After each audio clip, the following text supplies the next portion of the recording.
आज हम देखेंगे फैक्टराइजेशन मेथड। हमें ये पॉलिनोमियल दिया गया है, ये पॉलिनोमियल है और कौन सा पॉलिनोमियल है, ये क्वाड्रेटिक पॉलिनोमियल है। क्वाड्रेटिक पॉलिनोमियल यानी कि इसकी डिग्री 2 है, तो हम इसे क्वाड्रेटिक पॉलिनोमियल बोलेंगे। थर्ड हम चेक करेंगे इसकी स्टैंडर्ड फॉर्म क्या है। स्टैंडर्ड फॉर्म क्या होती है, फॉर्म ऑफ क्वाड्रेटिक पॉलिनोमियल की क्या होती है, ax² + bx + c। ठीक है, हमें ये दी गई है। थर्ड देखेंगे हम कि इसमें साइन कौन से प्लस से है। अगर ये माइनस होता है तो हम कुछ और तरह से करते हैं, थोड़ा सा नेक्स्ट क्वेश्चन में बता दूंगी।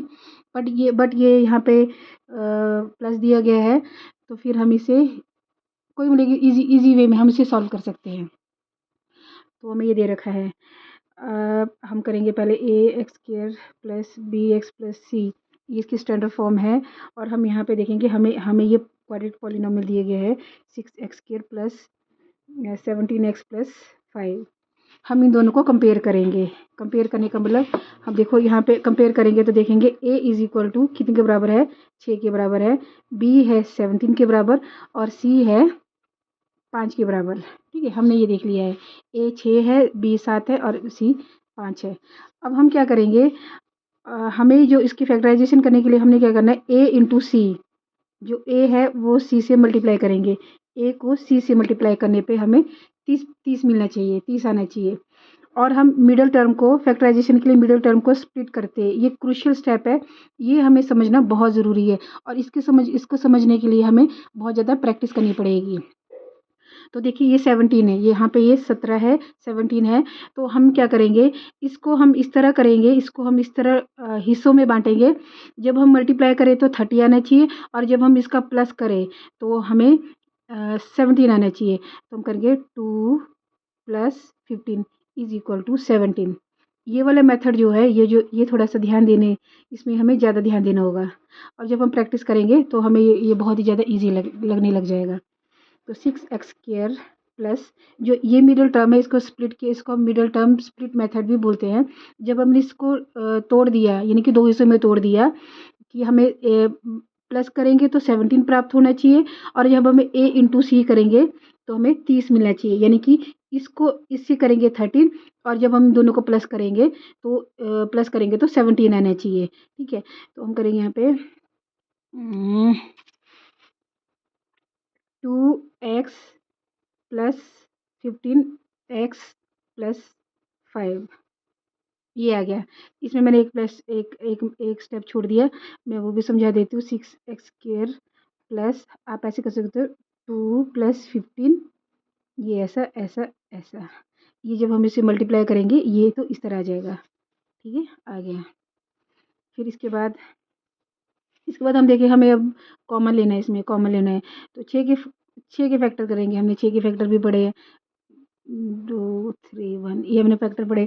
हम करेंगे 2 3x², 2x ऐसे ही आ जाएगा। और 15 के फैक्टर क्या हो गए, 15 के फैक्टर क्या होते हैं, 3:5, 3 5 3, जब मैं डॉट लगा रही हूँ इसका मतलब मल्टीप्लाई कर रही हूँ x + 5। अब नेक्स्ट स्टेप ये भी बहुत ध्यान देने योग्य है, हम इसमें कॉमन लेंगे, कॉमन देखेंगे हम। पहले हम इसको देखेंगे, ये वाला देखेंगे, मैं दूसरा ये देखेंगे, ये वाला, ये इतना देखेंगे हम। इसमें कॉमन क्या है, यहाँ 2 कॉमन है और यहाँ भी 2 कॉमन है, तो हम 2 बाहर रख देंगे, 2 कॉमन हो गया। 3 कॉमन है, नहीं है, कहीं नहीं है। और x यहाँ भी है और यहाँ भी है, तो हम इसको 2x लिख देंगे। और यहाँ पे फिर अब हमारे पास क्या बचता है, हमें बचता है, हम उसको ब्रैकेट में लिख दे 3 ले लेंगे, 3 कॉमन है। x हमने पहले कॉमन ले रखा था तो फिर यहाँ पे x आ जाएगा प्लस, और यहाँ पे तो हमने 2x पहले को बाहर कॉमन ले लिया। अब जहाँ कुछ नहीं बचता वहाँ पे 1 बच जाता है, फिर हम प्लस ले लेंगे।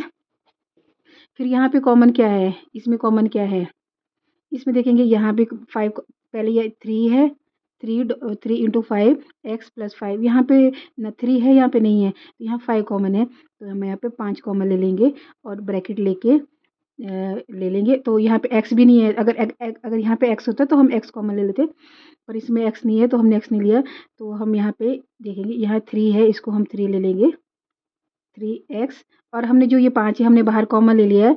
जब यहाँ पे कुछ नहीं बचा तो हम यहाँ पे 1 लिख देंगे, क्योंकि जहाँ कुछ नहीं बचता वहाँ हम 1 लिख देते हैं। जब हम कॉमन लेते हैं वहाँ हम ऐसा नहीं कि हम 0 लिख देंगे, 0 से पूरी टर्म खराब हो जाती है, बल्कि 0 हो जाता है। तो अब देखेंगे हमें यहाँ पे ये भी 3x+1, ये भी है 3x+1, ये भी कॉमन आ गया, तो हम इसे भी कॉमन ले लेते हैं 3x+1, है ना।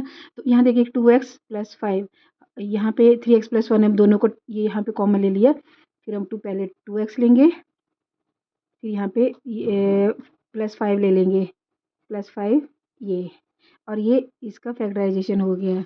ये आंसर है, देखिए इजी है। इसके लिए थोड़ा सा प्रैक्टिस करनी पड़ेगी, तो हमारा ये इजीली सॉल्व हो जाएगा।